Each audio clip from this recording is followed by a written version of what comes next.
What's up, Pitt fans? Welcome back to another Pitt mailbag here on the Post-Gazette Sports Now YouTube channel. I am Noah Hiles, one of your Pitt beat reporters here at the Pittsburgh Post-Gazette, and it's a solo show this week as Chris Carter, as of time of recording this, is still on vacation, enjoying a nice trip out west, so wouldn't want to bother him on his time off. Hope he's having a good time. Excited to have him back here to continue covering this Panther run that we're seeing the basketball team go on, but as of now, it's just me for the mailbag this week. Without further ado, I think it's time to get started. And no one formally submitted this question, but I started recording this Monday afternoon. And on behalf of all Pitt Twitter, this is what we're going to lead with. How in the world is Pitt basketball not ranked?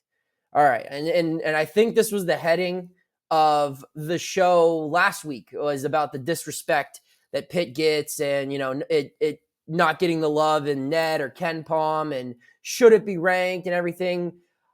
It's really hit a boiling point now this week. I think a lot of people assumed the Panthers were going to be ranked after going 2-0 last week, absolutely pummeling Louisville and winning on the road 8 points over Florida State, getting revenge against the team that beat them earlier this year. And the Panthers have won 5 straight. They're in first place now in the ACC, tied with Virginia, and they have that tiebreaker over the Cavaliers thanks to their win at home against Virginia early in January.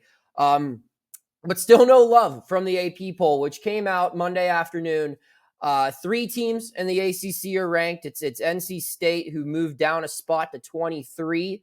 Miami moved up 4 spots, and it's at number 15 now. And Virginia moved up 1 spot and is now at number 7, thanks to its big win over Duke this weekend. We take a look at the vote getters outside of the top 25. Missouri and Northwestern are 1 and 2. They're 26 and 27, the first 2 teams outside of the AP poll. And I think when we're examining why Pitt isn't ranked, I think it's really important to look at these 2 teams. Missouri beat Tennessee in its last win. That's a top 5 win. And of course, Northwestern upset number 1 Purdue on Sunday. So I think those 2 wins probably played a role in the fact that Pitt didn't sneak in. I think when people are filling out their ballots, I think some people had Pitt in the back end of that top 25, maybe in the last 2-3 spots. Other people put Missouri. Other people put Northwestern. And then, of course, a lot of other people put teams like NC State, Providence, and Florida Atlantic, the teams who are actually ranked 23, 24, and 25. And I think it kind of just got a little log jam there, and Pitt, Missouri, and Northwestern, they all kind of just stole votes from each other.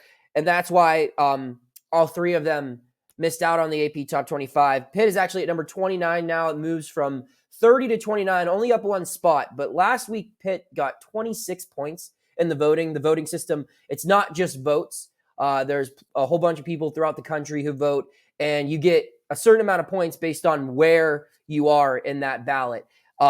So 2 weeks ago, Pitt only had 9 points. So it was just getting a couple recognition. I think it was on 3 people's ballots total. The week after that last week, it had 26 points. Now it's up to 82. So people are paying attention. It's still getting disrespect. And I think it's fair to say it's getting a little disrespected. Now, why is that disrespect coming? Like I said, I think part of it comes from other teams just beating better opponents this week. Pitt had 2 wins, but they were against 2 really bad teams. Nor I wouldn't say Florida State's a horrible team, but its record isn't good. So it doesn't carry as much weight as a win over a top 5 program. Now, you could argue that Pitt beat Northwestern head-to-head. That would be a true fact. But nonetheless, neither of them are ranked. Another thing that I think is hurting Pitt, as we've said numerous times on this mailbag, is the fact that the ACC clearly isn't as valued as a league this year. Only 4 teams received any type of voting in this week's AP poll from the ACC. It was the 3 that are ranked in: the Panthers, Duke, and Clemson. No recognition whatsoever because of their losses this week.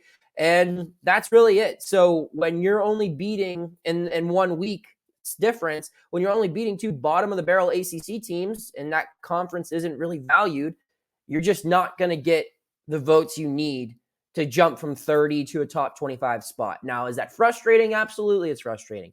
I totally can get why Pitt fans are upset, and Pitt players are probably upset. I know Nike Sabande was talking about it on Twitter Sunday, saying, what more do we need to do? And I think the answer to that question is just keep winning. This might actually end up being a blessing in disguise if you really think about it, with Pitt where it's at right now, standing at the top of the ACC. It has 6 games remaining, and a lot of them are against low-tier opponents. They have to find a way to stay hungry, stay motivated, and this gives them an opportunity to do just that. This will keep that fire burning as they feel disrespected. We saw last night after the Chiefs won the Super Bowl, Travis Kelce was talking about how everyone doubted us, despite the Chiefs being the odds-on favorite, I believe, when the Super Bowl betting odds came out at the start of the postseason. And you never want to give a team an extra motivation, and Pitt has plenty of that now.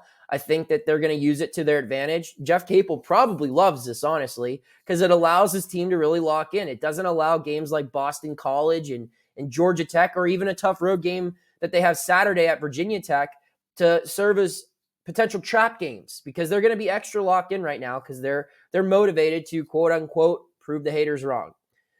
We'll keep it moving now on the note of Jeff Capel. Josh wants to know, is Jeff Capel this year's ACC Coach of the Year? If not, who else could it be? Well, you'd think so, but his team's not even ranked. How can you? No, I'm just kidding. I think he's definitely the ACC Coach of the Year, barring an absolute collapse. And even if that's the case, I still think big picture, you could argue just winning. So we'll say Pitt loses out and it loses these final games and it finishes with only 18 wins. That's still a winning season. That's still a winning season in ACC play. 2 things that Pitt hasn't done since Jeff Capel or the guy before him came into town.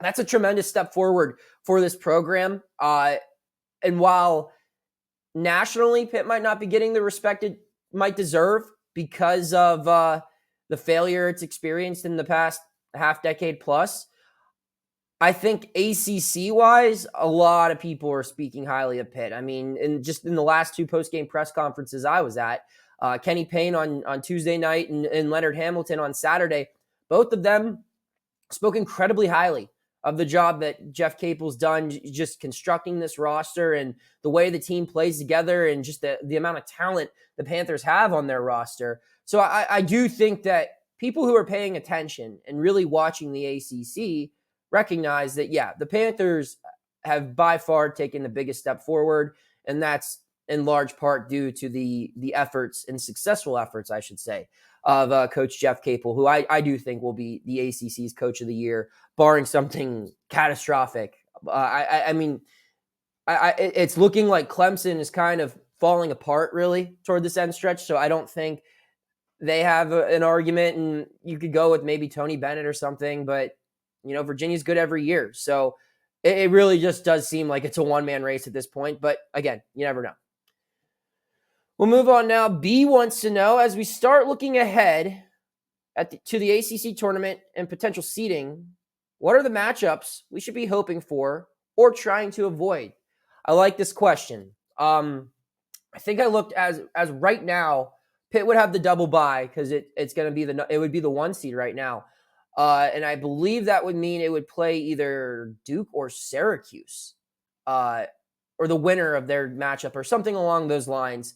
And I think Duke would probably be one Pitt would want to avoid, just because of the way things went down the first time those 2 teams played. Duke just has a lot of depth in its front court. It's got Young, the transfer from Northwestern, who isn't a dynamic scorer by any means, but he's a tough player. And it's got those 2 big-time freshmen. Lively hasn't really lived up to the hype this season, but he's still able to make big plays and create problems on the defensive glass and make an impact on the offensive glass as well, which Duke really capitalized in that first matchup. And, of course, you have Filipowski, who went scoreless against Virginia this weekend, but still, in my opinion, is probably a first-team All-ACC type player. I think one of the best players that I've covered this season. And while Federico has improved tremendously, especially on the defensive side, the way he can guard Armando Bacot and other strong big men, strong block presences, I just think teams with a lot of front court depth could give Pitt trouble because it allows for one of those guys to play aggressively and get Federico into foul trouble. And if you do that, you're still outmatched. And while the Diaz-Graham twins have played some solid basketball over the past weeks, you still don't want to see them play more than 10, 15 minutes a game. And if you get Federico in solid foul trouble in the first half, that might have to happen. So I think Duke is a matchup Pitt wants to avoid. And if I had to pick another one, Virginia. Virginia is a good team. And I'm not saying Pitt's win was a fluke over the Cavaliers, but it's hard for any team in the country to beat a team coached by Tony Bennett twice. I mean, that's just a really good program. So I think those are two teams. Pitt's not going to see Virginia in the first round by any means, I don't think. But those are two teams you definitely don't want to run into if you're Pitt. I think teams that Pitt wouldn't mind seeing, I think NC State. If Pitt matches up well against them, I think that was probably Pitt's smoothest win of the season out of everything. I mean, you could point out, aside from, games like Louisville or a mid-major program, but of Pitt's notable wins, it dominated against Northwestern, and it looked really good against other programs. But from start to finish, Pitt played a quality opponent and showed it can just remain in control even when it doesn't have its complete A game. And it wasn't like an ugly win like we saw Saturday against Florida State or a couple weeks ago against Georgia Tech. It was a nice win, but it just remained in control. It never allowed NC State to get on a run. I love how Pitt matches up against NC State's backcourt, while it has Tarquavian Smith and a handful of other guys. I think Pitt is still deeper at guard there, and I just really like how Pitt defends the perimeter. So I think NC State, while daunting for some teams in the ACC, I think Pitt matches up really well against them. So that would be one. And hey, I mean, if you got to pick someone else, I mean, Pitt seems to have North Carolina's number. Now, it's tough to beat a team 3 times, but I don't know. Might be another one you look forward to if you see that on the schedule for ACC tournament time, which is coming up less than a month away. Moving on now, Jim wants to know if Pitt wins/ties for the regular season ACC title, wins an ACC tournament game, would that be enough to get them to a 6th seed and potentially a better draw? I would think so. I think Pitt's still on and I get it. Fans are mad about Pitt not being ranked. I understand it. I'm in a family group chat. A whole bunch of my family members are Pitt season ticket holders or just big Pitt fans. And I think that some of them forget I don't actually have a vote. So I have no say over any of this. But they're all upset too. And I just kind of explain, look, it's still in a really good spot right now. Pitt is, I don't think, on the bubble at all. Now, again, like I've said before, if it loses games like the one it has Tuesday against Boston College, or, the home game next week against Georgia Tech, or even to something like Syracuse or on the road at Notre Dame, maybe it will get back on the bubble. But as of right now, I mean, Pitt's still in a solid spot. It's trending upward. It's in first place. It's going to have a really good seed in the ACC tournament. And it's, if it just keeps beating teams like it's supposed to beat, like it did last week, it's going to be fine. I think, we look in the past couple of weeks, Pitt's gone from a 12 seed to an 11 seed to a 10 seed to an 8 seed. And I think in a couple of weeks, we're going to start seeing 7. And if Pitt does well down the stretch, and if it beats Miami on the road or wins a couple of games in the ACC tournament, I think a 6 or maybe even a 5 seed. A 5 seed. If Pitt wins the ACC or even gets to the ACC final, I don't think that's out of the question either. If it proves to be the best team in the ACC, a 5 seed or a 6 seed, those are within the realm of possibility. And the good thing about everything I just said is Pitt has a solid road to continue to put itself in a great spot. It took care of business in its big challenges, and it really doesn't face any more significant challenges until March, until it goes to Notre Dame and Mike Bray's final home game, and then ends the regular season in Miami, and then heads down to Greensboro for the ACC tournament, where it will likely have one, if not more, buys. Pitt's got a very smooth February. It needs to capitalize on it. And if it can continue to do that, we'll see that seed number go down even more, like we've seen it drop from, like I said, a 12 or an 11 to where it's at now in most bracketologists updates, which is an 8. Go over to football a little bit real quick here for one question. Tom wants to know, after Narduzzi's comment about leadership from the quarterback position, did anyone ask him why he didn't make a change if that's how he felt? Well, so here's the thing. Pat said this during the regular season. I forget what week it was. Every Thursday, we get a chance we speak to Pat Narduzzi twice a week during the regular season. We speak to him on Monday, where he's at a podium, and there's TV cameras and everything there, and it's a little bit more formal. And then on Thursday we speak to him in a conference room, and it's a little bit more relaxed. We can ask him some maybe not even matchup based questions, but just pick his brain on how he feels about this team and past teams or future teams he might have, and he's a little bit more open with his answers there. And there was one point midway through the season where he kind of alluded to this. He said, they're still trying to find a leader like Kenny Pickett. And while I'm pretty sure Chris wrote about this a little bit, and he said, that there's been a handful of guys who have tried to step up and fill that role. And, some of them were on the offensive line. I think Jared Wayne was another name that was mentioned. And he said Keaton was a good leader, but he wasn't a leader like Kenny Pickett. And I think part of the reason is, Kenny was around for a long time. Kenny was clearly a really good player at Pitt. Those two things help people, buy into your words a little bit more. But, Keaton might just not have been the leader Pitt needed, regardless if he played well or not, or if he'd been here a while or not. Some guys got it. Some guys don't when it comes to leadership. And so, yeah, Pat expressed that. He kind of was expanding upon something he said earlier in the year. I'm not shocked that he said it.